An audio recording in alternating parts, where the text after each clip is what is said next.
Hello, this is Reverend Don Lewis coming to you from the beautiful metaverse and more specifically from beautiful Danville, Illinois, homeland of the Corellian tradition. And with me is my normal Wednesday guest, Krys Copeland, coming to us from the Netherlands. Hi, Krys. Hi, Reverend Don. Good to see you again. Good to see you. And today we'll be talking about what's new at Corellian Publishing. Wherever you are, welcome. This is Midday with Reverend Don, as you know. You can type your questions or comments on whatever platform you're watching on. They will show up in our chat room. The chat room is not on the screen today because we have a guest, but we will see it and we will respond to you and say hello. And if you have any questions, we will try to answer them. And how are you this week, Chris? I'm a little tired wrapping up everything before the holidays. So this was my last day for teaching before the holiday break. And yeah, it was pretty exhausting getting through all the paperwork and all the end of the year details. Yes, indeed. And hello to Reverend Michael in the chat room. It's good to see you, Mike. Hi, Reverend Michael. Good to see you. Yeah, we are right on top of the midwinter holidays, and here in Danville we have the local Yule ritual on Saturday by Dancing Moon Coven and Pure Sanctuary Temple. We have our online Yule on Sunday here on these platforms.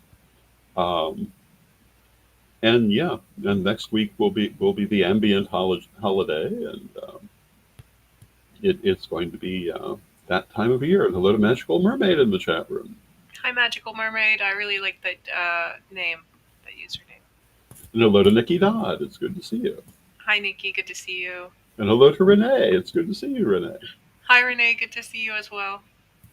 And we'll be seeing Renee in person here in Danville in the next few days, so that will Wonderful. be nice. Yeah. Um, yeah, lots of stuff going on. It's a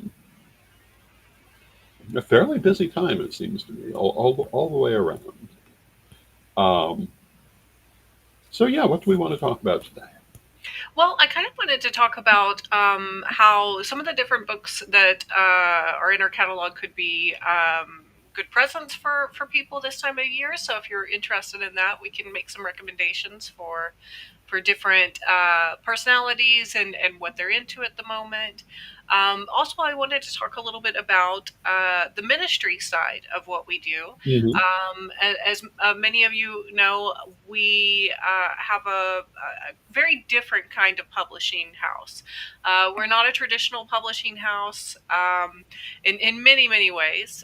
The primary of which is that we're not profit driven. We're a nonprofit organization, so we have very open pricing with our authors. The majority of the things that we have available, the author receives 50% of 50, like 50 percent of the net sales, which is unheard of in Yeah. the publishing industry. Now we do have a smaller fan base, a smaller readership, but it is Hmm. growing. So of course, people who come to us with their books, they may sell less, but they'll receive more of what they sell. So Hmm. if you have somewhat of a niche book that may not get published elsewhere, or that you're having trouble finding a home for, we might be that home for you. Hmm. And so if you have an idea rattling around in your head and you want to get it written, or you have some knowledge that you want to make sure is preserved for that next generation, then come work with us. The majority of Yeah. what we do is work with elders in the community to make sure Hmm. that their wisdom is preserved for our future generations.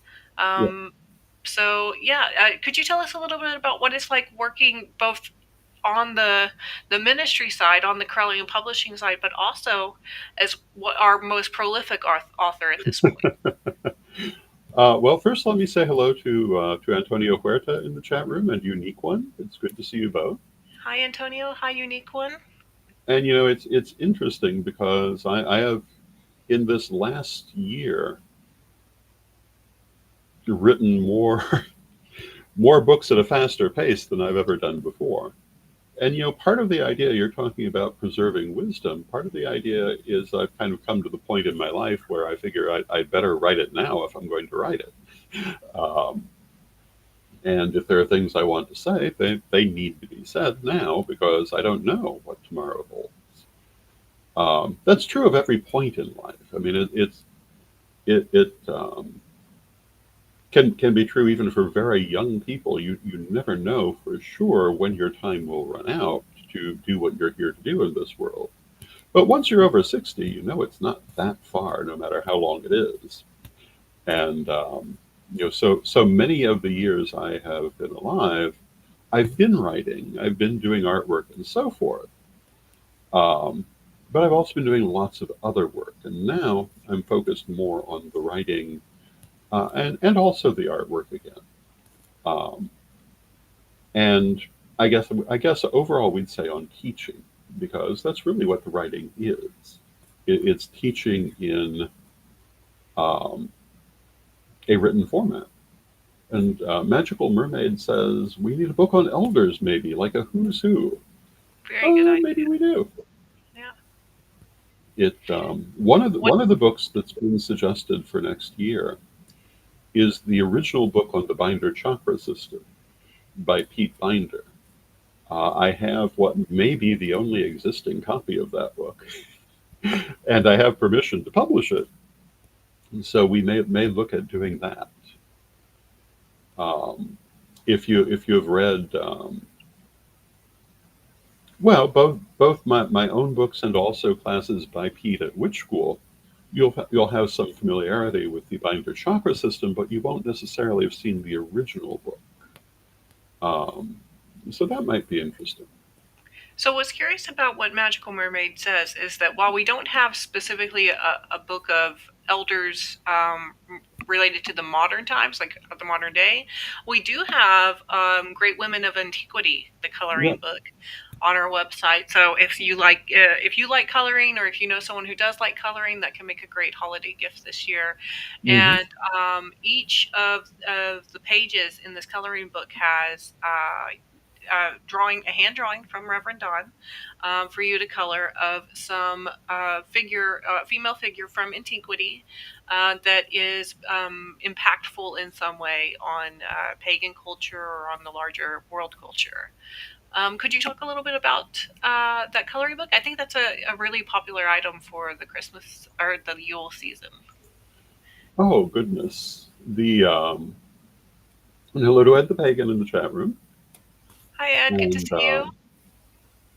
a unique one asks about Pathfinder, which I'm assuming is Pete Pathfinder Davis, who is a good friend of mine actually, and one of my mentors. But getting back to Great Women of Antiquity, some years ago, I did a project where I was putting out a daily coloring page, and along the way, I had to find myself with I had to find inspiration for what I was going to put into these coloring pages, and a lot of them were historical.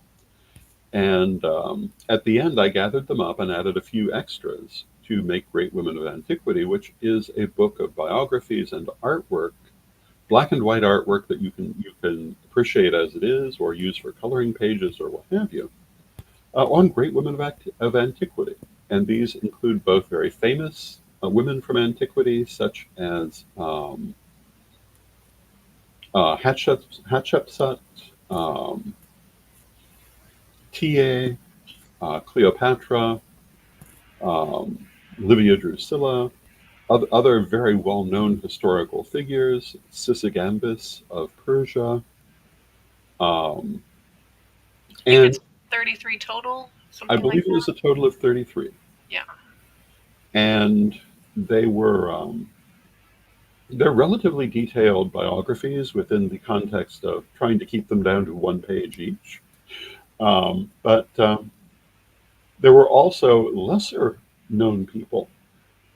Pardon me. There were lesser known people like one of the first, well, the first documented author in history is the Akkadian princess Enheduanna, who was a high priestess. And she was recorded as the author of a series of hymns to the goddess Inanna, and was the first, certainly not the first author, but the first one to be named in connection with her work. So she's in there. Um, Alyssa or Dido, the founder of Carthage, is in there. Um, the the first individual in history, so called, under the name of Crooked Fox, is the first entry. And Crooked Fox is a figure from the area of Dolní Věstonice in Eastern Europe, which is an ancient historical site. And she becomes the first individual in history because we have her portrait in the form of a carved bead, which we know shows her because she had a crooked jaw. Her jaw was offset, and that shows in the portrait and also in her body. And so it was obviously of her. So we know what she looked like. She was a priestess slash shamaness and also a potter. And at the time of her death, her residence was burned around her as a kind of funeral pyre. And one of the things that did is that it preserved some of the pottery that was in process that she was making at the time she died, which also preserved her fingerprints, making her, I believe, the first fingerprint in history, or at least the first one that can be identified for who it belonged to. And so we can say what she looked like, what her fingerprint was, what her profession was, which is um, the most that can be said of any person living at that point in history, which was, I want to say 30,000 years ago. It was a long time ago. And the town in which she lived was largely made of mammoth ivory, presumably as the framework for skins. So that will tell you how long ago it was. And her portrait is one of several portraits from Dolní Věstonice, but she's the only one that can be identified because of that unusual placement of her jaw.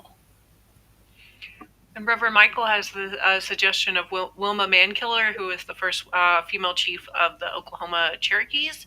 Hmm. That's a great suggestion. There's always, there's going to be like an endless number of great people from antiquity that we could explore for probably like a part two or something like that. That would be a good one.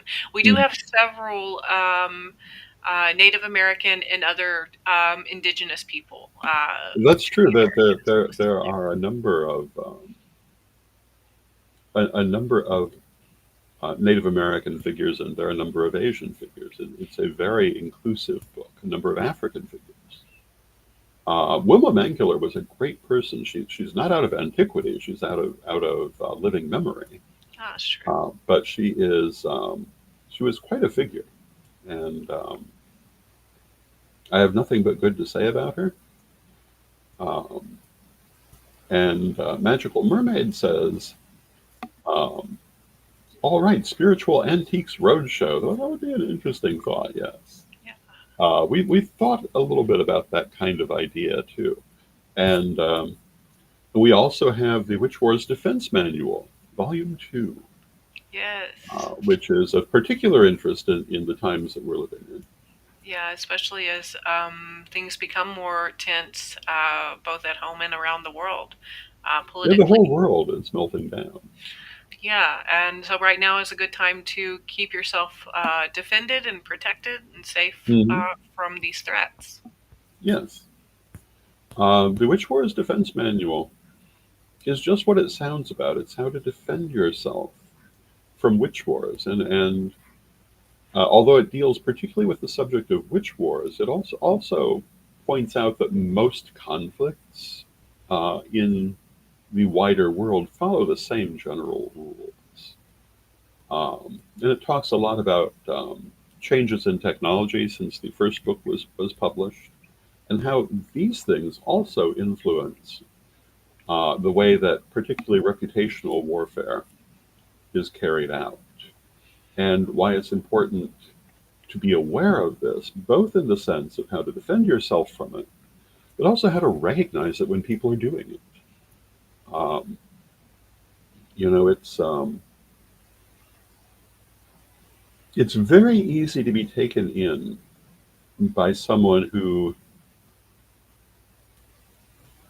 is apparently just sharing local community news.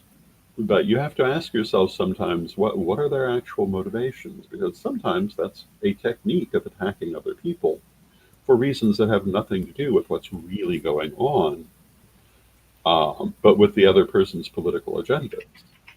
And this, I think, at this point is particularly true in national and global politics, that we really need to ask ourselves very often, what are these stories actually motivated by? Um, and is it really what they claim the subject matter is? Or is it a different agenda? And I think in our own community, we are wise to ask that same question when we're told something negative. What is the purpose of our being told this? And sometimes you can't come to an easy answer for that, but you can at least be skeptical and ask yourself, is this something I should take at face value, or something that may have more levels going on? And Yeah. very often there are more levels. Yeah, one of the things that we actively have to teach, like how to identify fake news now, Mm, with conversations and students, with students about how to stay safe online, how to engage in using English appropriately online, but also how to stay safe while they're doing that. And one of the topics that we discuss is asking who benefits from this particular mhm, news story or this particular information, who benefits from it being announced, who mhm, benefits from it being believed, mhm. and who benefits from it being spread. Yeah. And also ask who's paying for it. Well, Uh, that's often quite important too. yeah. And of course, the other thing is, um, with any story, it's wise to ask yourself, do I actually believe the premise that this is based on? Um, One of the things that, although it's trivial by comparison to some of the things we're talking about, that often gets my attention, I frequently see articles on um, trends or fashion that um, are being approved or disapproved. And I look at them and say, who's saying this? And they're usually anonymous. And to me, perhaps because of my age, the question is, well, why would I want to listen to this person? I don't even know who they are. For all I know, they're simply promoting their own brand. Um, but the fact that these sorts of anonymous opinion columns thrive so much shows that most people don't ask themselves who is speaking and why they're speaking. And that would be something that would be very wise for people, in my opinion, to become a little bit more aware of, and be cautious of simply accepting someone's opinion when you don't have a clue who they are. And yeah, this week it might be um, an opinion about what this generation um, does that is dated, or no longer cool enough, or what this other generation recently killed, or what have you, which is effectively trivial. But asking yourself the question, where is this coming from, is not trivial. Absolutely. And yeah.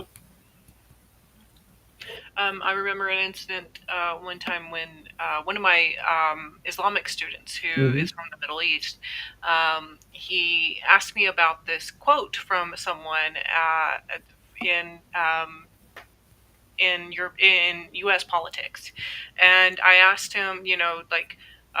What the quote was, or who it was by, and I found out it was Scott Ritter, and I don't know if you know who he is, No. but well, he is a right wing news anchor that was also convicted of something something to do with I don't know if it was child pornography or child sex trafficking or something with Mhm. children and inappropriate activities.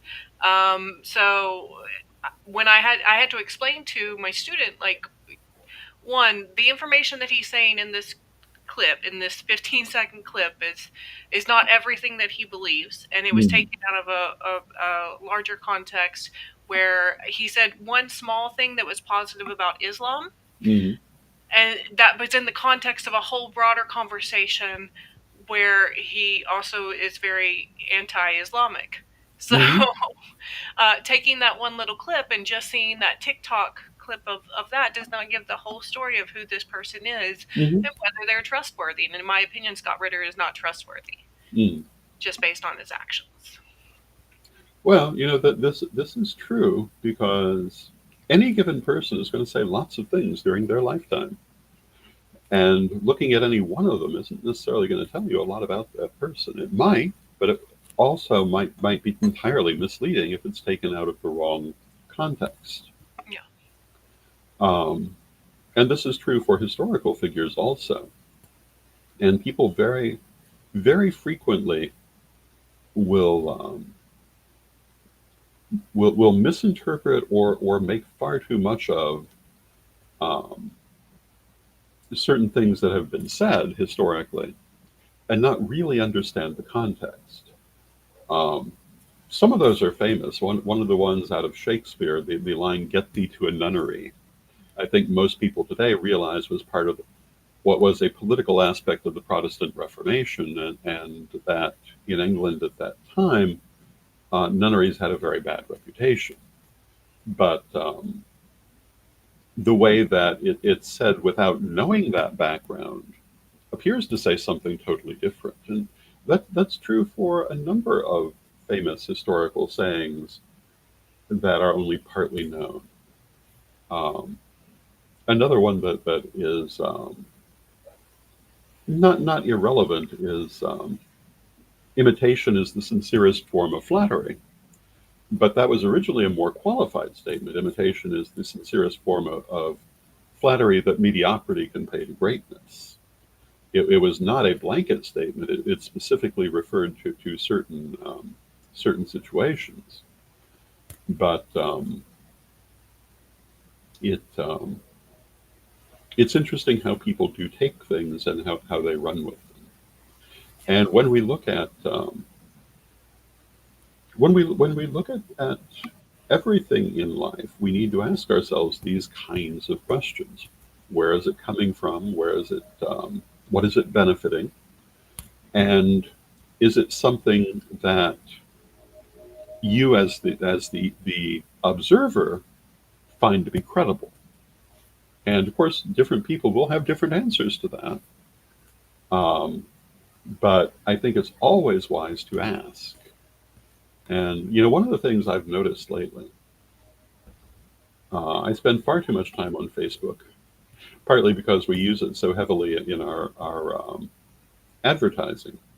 And one of the things I've noticed is a channel called Fabiosa, which does hair and makeup. Um, um, it does hair and makeup, and it's a very artificial um, program. They usually take very unpresentable people who have obviously been made that way, and then reform their look by making them look like what they probably looked like in the first place. Um, and they're usually very misleading. The thing that I've noticed about them, they seem to be very much in favor of a very conformist appearance, and almost always they're doing what would be called a Karen hairstyle on the various women who they're making over. Not always, but usually. Uh, but they do usually come out looking really, really so much better than they started with. But the reason for that is the makeup, not the hairstyle, because they do this elaborate, almost theatrical makeup that really does make these people look years younger than they originally looked. But then they try to say it's the hairstyle that's doing that. And a lot of people seem to not notice this. Um, but it's one of those things. If you ask yourself what's really going on here, the thing that for me that I noticed from that is, one, they seem to be trying to remake the people, not just make them over in a very literal sense, um, and into a more conformist sort of appearance. But they're doing it in this way that isn't obvious. That it's really the makeup that's making the bigger part of the difference, and that's the last thing they're emphasizing. Um, and it's just one of those things where you bring your critical thinking skills to it, and you see something different than what they're wanting you to see. And that's true for a lot of things.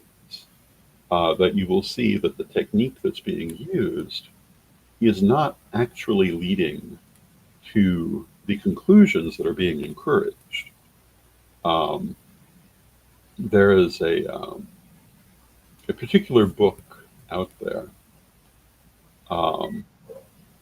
which is full of accusatory arguments, but that I had occasion to look at one point.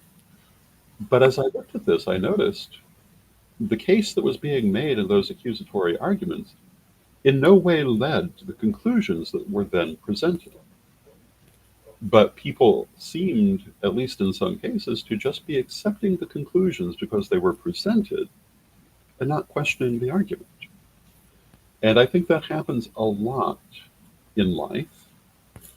I don't think it's a product of the present day. I think it's always been the case. It's nice to say, oh, our parents and grandparents had greater critical thinking skills. They absolutely did not. We're working toward greater critical thinking skills. I do think critical thinking was a little bit more common a generation ago because it was more taught, but it wasn't all that common. And I can remember and could probably name just as many bizarre things people believed at that time as I could think of today, the Satanic Panic being the number one. I can remember when I was in my teens, my father had a friend. My father was one of those people who knew all kinds of different people. This was an elderly man in his 80s. And what he liked to do was give away this free paper talking about the communist threat to the United States and the planned invasion that was to happen long ago, and even included the map of how the country was going to be reorganized, as if there was any way on earth he would have had access to such information. But this was 1976, so it isn't that people are more credulous now, but I think it has to do with I think that some of these ideas have much greater publicity now, perhaps. And we really need, in the next generation, to be focusing a lot more on critical thinking skills. With that, it's time for us to have a message from our sponsors. Why? Because we love our sponsors. I can say that as one of our sponsors.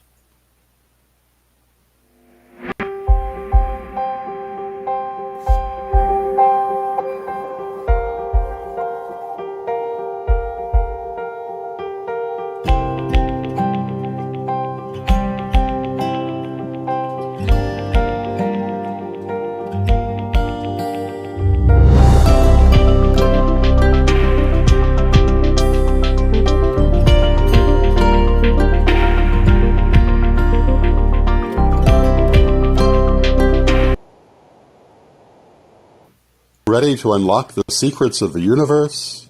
Join me, Rev Don Lewis, for my metaphysical and magic auctions at Gaia Thrift at whatnot.com. Discover fascinating artifacts, mystical crystals, and rare and unusual books that could change your life. Don't miss this chance to bring a little magic into your world. Rev Don's Metaphysical and Magic Auctions, where the extraordinary can become yours.